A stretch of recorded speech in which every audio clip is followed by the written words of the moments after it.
1991년에 방영되었었던 주말 연속극 중에서 최고의 시청률 64%를 기록했었던 드라마가 있었습니다. 바로 사랑이 뭐길래 라고 하는 드라마였었습니다.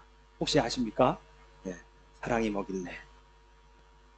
이 드라마에 보면 이순재 배우는 굉장히 옹고집이고 그리고 절약정신이 투철한 그러한 사람, 굉장히 가부장적인 그러한 사람이었고, 그의 자녀들은 반대로 굉장히 자유분방해서 그 아버지와 자녀들 사이에서 이 어머니 역할을 한 이 김혜자 배우는 그 틈바구니에서 어떻게 조율할까 늘 노심초사했었던 그러한 드라마가 바로 이 드라마였더랬었습니다.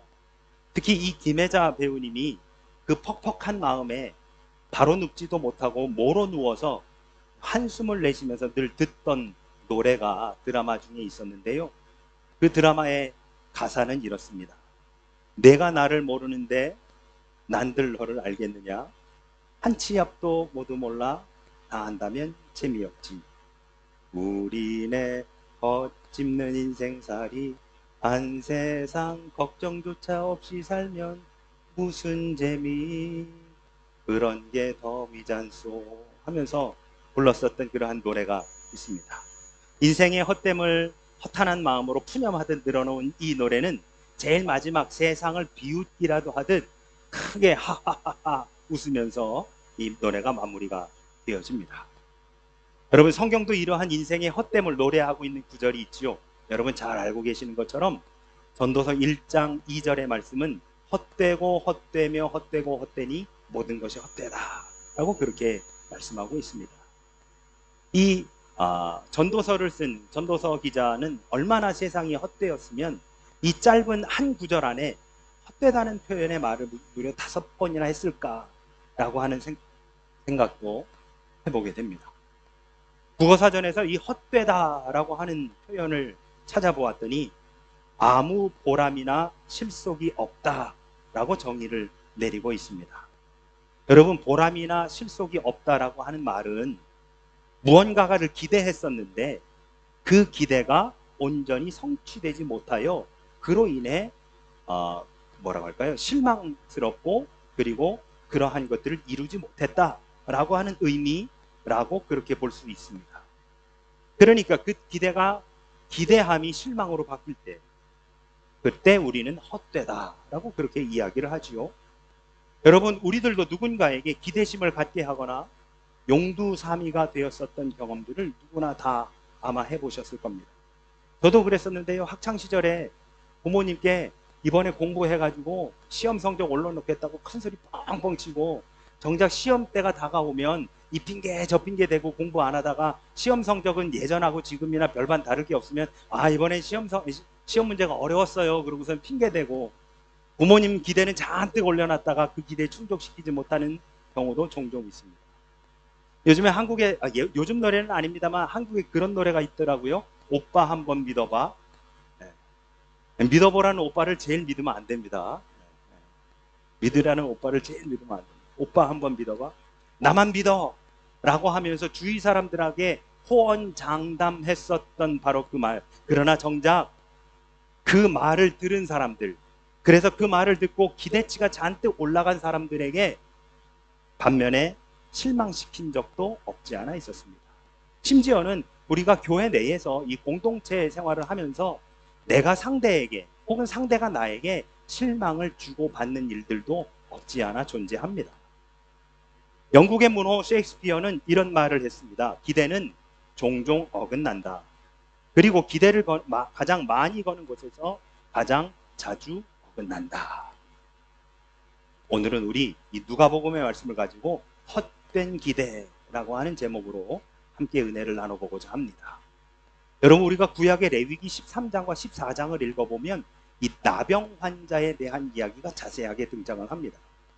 당시 나병 환자는요, 여러분, 이 나병이라고 하는 것은 질병이라기보다는 하나님이 저주했다라고 그렇게 이해하는 병이 이 나병이었더랬었습니다.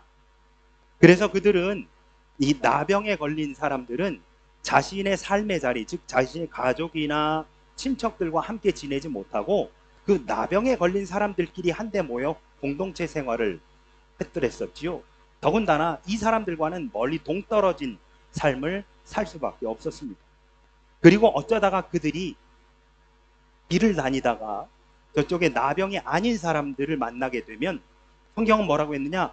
돌을 던져 그 돌이 떨어질 정도의 거리를 떼고, 그러니까 멀리 떨어지라는 얘기죠. 이것을 대략 한 20m 정도라고 그렇게 이야기합니다.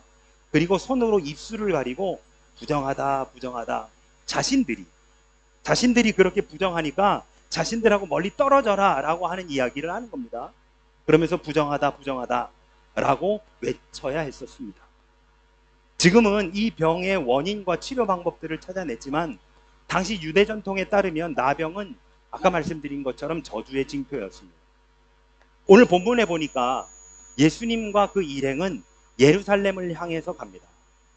유대와 갈릴리 사이 사마리아를 지나시다가 한 무리를 만나게 되는데요. 그 한 무리의 사람은 바로 하나님과 다른 사람들에게 버림받은 나병 환자들이었습니다. 이 10명의 나병 환자들은 예수님과 그의 무리들과 한 대략 20m 정도를 떨어져 성경에 나와 있는 대로 자신들의 윗입술을 가리고 부정하다 부정하다라고 하며 우리하고 가까워지지 마십시오 라고 하는 이야기를 하면서 점점 멀어져 가던 차에 나병 환자 10명의 무리 중에 몇몇이 저쪽 편에 있는 무리들 가운데에 예수님이 계신 것을 발견하게 됩니다. 그리고 그 예수님을 향해 소리칩니다. 13절입니다. 예수 선생님이여 우리를 불쌍히 여기소서. 이 절박한 10명의 목소리가 그 광활한 광야를 메아리칩니다. 우리 좀 불쌍히 여겨 주십시오. 그들은 여러분 농사를 지을 수 있는 사람들도 아닙니다. 그래서 늘 구걸하여 연명합니다. 사람들에게 돌팔매질도 당하고 영문도 모른 채 가족들을 떠나 따로 떨어져 그들끼리만의 공동체 생활을 울며 겨자 먹기로 할 수밖에 없는 사람들이 바로 이 나병 환자들이었었는데, 문득 어느 날 거리를 지나가다가 상대 무리들 속에 예수라고 하는 사람이 있는 것을 보고 우리를 불쌍히 여겨 주옵소서라고 소리칩니다. 이에 주님께서는 말씀하십니다. 14절에 가서 제사장들에게 너희 몸을 보이라. 측은한 모습과 간청에 제사장들에게 몸의 환부를 보이라고 예수님께서 그들에게 말씀해 주십니다. 여러분, 제가 아까 말씀드린 레위기 13장과 14장을 읽어보면요, 이 나병 환자들이 어떻게 해야 된다라고 하는 것들이 쭉 나와 있는데요, 그 중에 어떤 내용이 있냐면 나병 환자들은 끝까지 거기서 죽는 게 아니고요, 나병 환자들 중에도 고침받는 사람들이 간혹 있었던 모양이에요. 그러면 나병 환자가 고침받았다라고 하는 선언을 누가 할까요? 제사장이 하는 겁니다. 그래서 나병 환자에게 뭐 하라고 하느냐?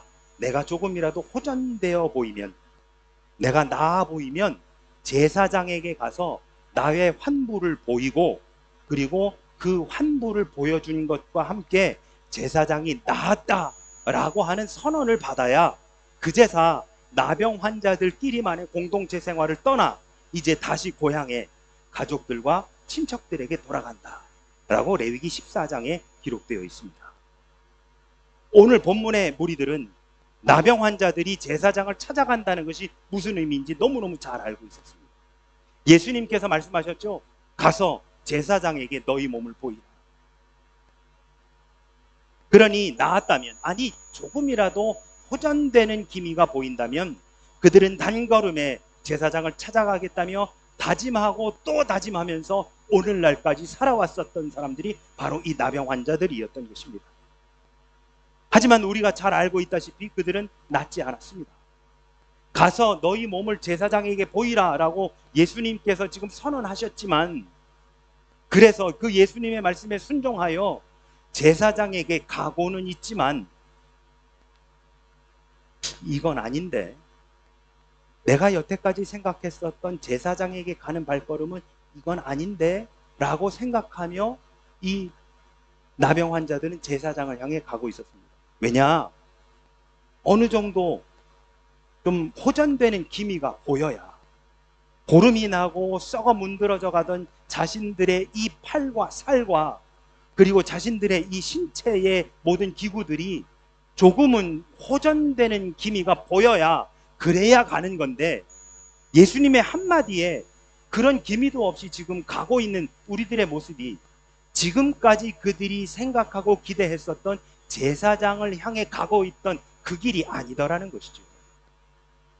그렇게 얼마나 걸었을까요? 녹아내린 피부와 재기능을 하지 못했던 사지가 어느 순간 모두 깨끗해져 있는 것을 발견하게 되었습니다. 그들은 멈춰서서 서로가 서로의 얼굴을 만지고 남들이 볼까 무서워 붕대로 칭칭 감고 그리고 수건으로 덮어 썼었던 자신들의 그 환부를 드러내고 붕대를 풀으며 너 코가 반듯해졌어. 너 피부에 고름이 다 들어갔어. 너 다 피부가 깨끗해졌어. 라고 서로 그 환부를 다시 한번 확인하면서 서로가 나았음을 보게 되는 것입니다. 예수님께 간청한 대로 그들은 긍휼을 입었습니다. 이제 제사장을 찾아가 나병에서 나음을 입었다라고 하는 선언만 받으면 이제는 그 나병 환자들의 공동체에서 다시 사회의 일원으로 되돌아갈 수 있는 길이 열리게 되는 것입니다. 그런데 여기에서 이야기는 새로운 국면을 맞이합니다. 15절과 16절을 한번 보실까요? 그 중에 한 사람이 자기가 낳은 것을 보고 큰 소리로 하나님께 영광을 돌리며 돌아와 예수의 발 아래에 엎드려 감사하니 그는 사마리아 사람이라. 나음의 선언을 받기 위해 제사장에게 가고 있었던 10명 중에 한 명이 대열에서 이탈해서 예수께로 다시 되돌아가는 겁니다. 여러분 잘 알고 계시다시피 사마리아라고 하는 것은 이 이스라엘의 남왕국과 북왕국을 분열시킨 상징적인 도시가 바로 이 사마리아이지요.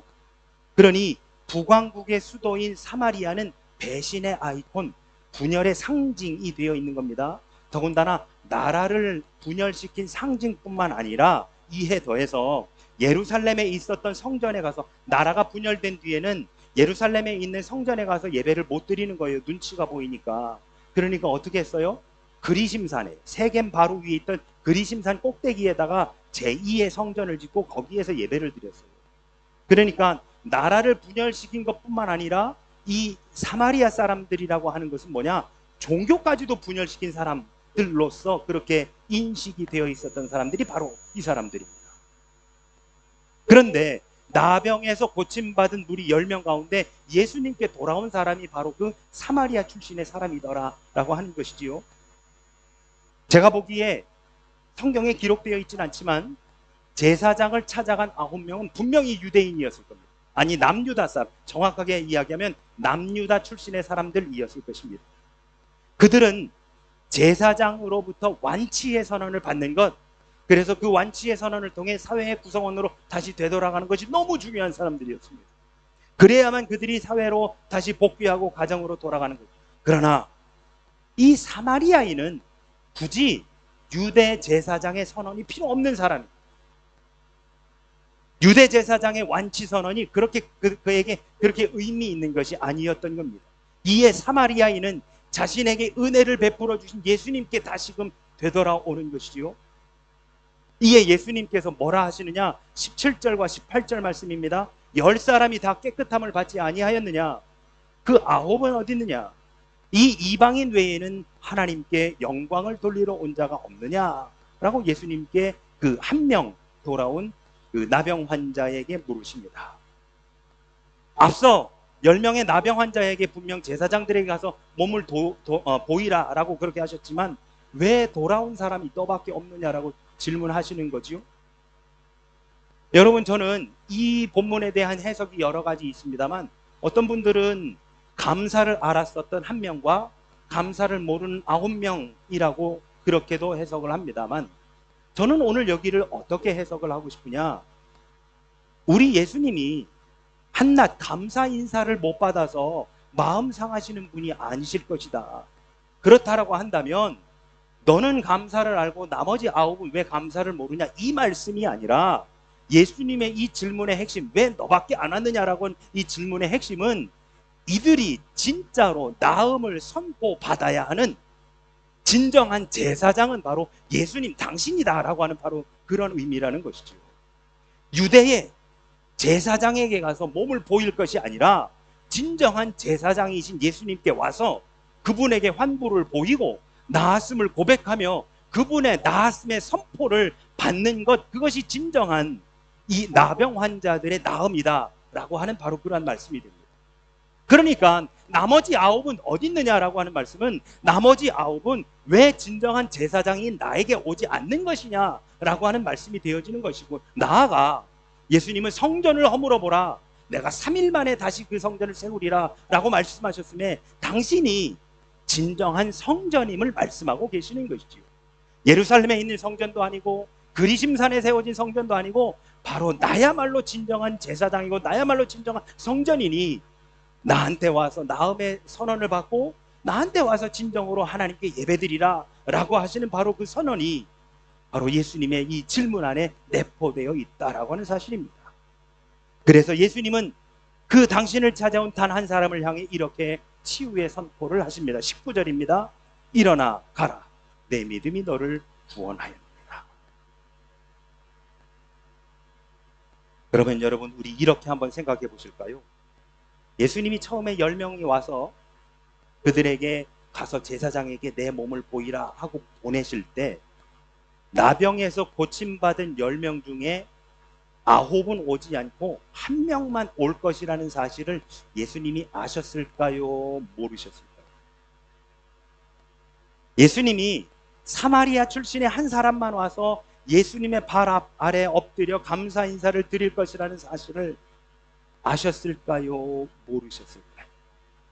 나머지 9은 누가 먼저라고 할 것도 없이 자신의 완치 선언을 받기 위해 제사장에게 뒤도 돌아보지 않고서는 그 헐레벌떡 뛰어가고, 나머지 1명만 당신에게 와가지고 자신의 환부를 보일 것이라는 사실을 예수님이 모르셨을까요?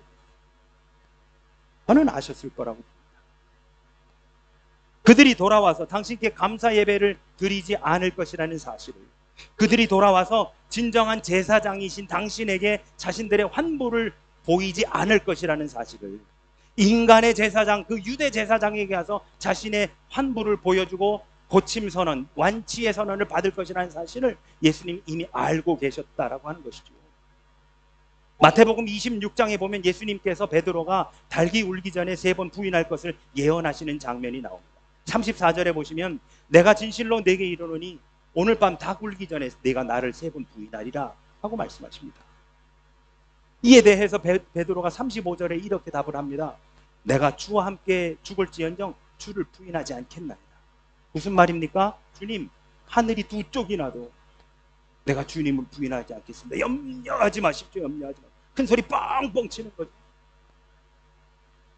이러한 베드로의 대답에 대해 예수님의 마음이 어땠을까요? 주님, 하늘이 두 쪽이 나도 내가 예수님을 부인하는 일 없을 겁니다 라고 하는 그 베드로의 말 앞에 예수님의 마음이 어땠을까요?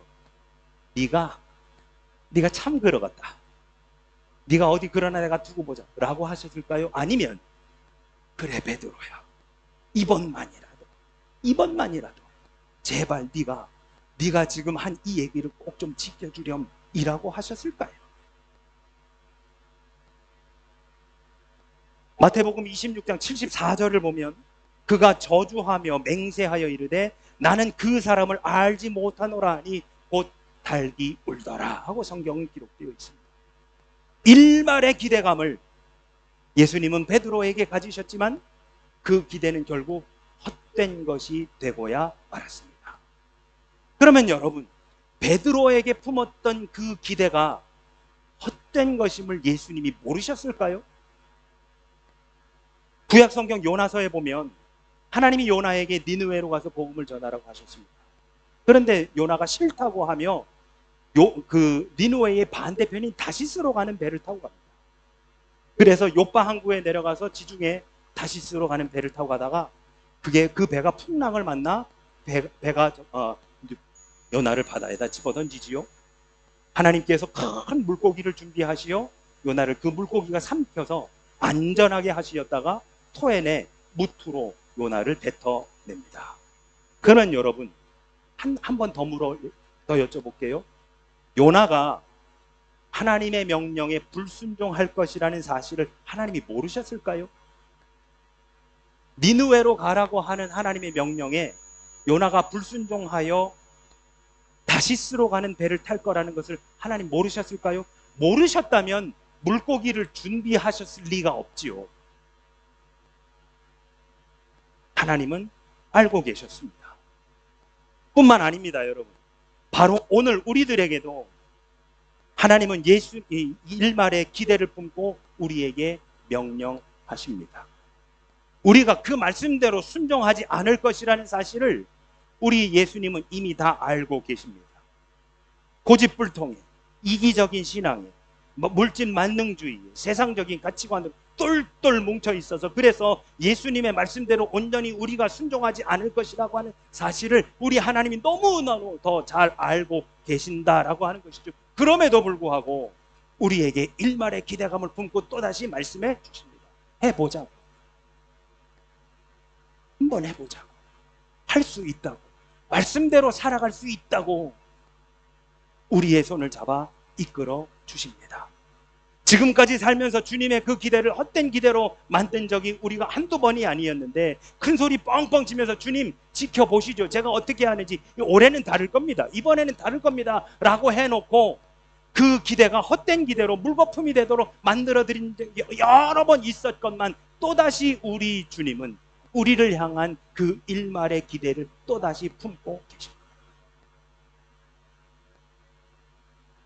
우리를 향한 그 기대를 결코 접지 않으시더라는 것이죠. 사랑하는 여러분, 우리 하나님은 우리를 포기하지 않으십니다. 하나님은 우리를 그냥 내버려 두지 않으십니다. 너네가 알아서 그냥 잘 먹고 잘 살으라고 우리를 그냥 두지 않으십니다. 해보자고, 할 수 있다, 말씀대로 살 수 있다고, 승리할 수 있다고 우리를 향해 또다시 그 작은 기대감으로 우리에게 다가오십니다. 그 기대가, 하나님이 우리를 향해 가지고 있는 그 기대가 헛된 기대가 또다시 된다 할지라도 다시 해보자고, 또 다시 해보자고, 다시 일어나 보라고, 또 다시 한번 일어나 보라고, 그럼에도 불구하고 다시 한번 해보자고 우리에게 계속해서 재차 반복하여 당신의 기대감을 우리에게 보여주십니다. 하나님은 우리를 믿어주시고 품어주시며 우리를 향한 기대를, 우리를 향한 하나님의 그 사랑을 결코 내려놓지 않으십니다. 바로 그것이 우리를 향한 하나님의 사랑인 줄로 믿습니다. 우리를 향한 하나님의 헛된 기대는 우리를 향한 하나님의 크신 사랑의 증거입니다. 하나님이 우리를 향해 또다시 헛된 기대를 품고 계신다는 것은 하나님이 우리를 그만큼 사랑하고 계시다라고 하는 증거가 되어지는 것입니다. 함께 찬양하시죠.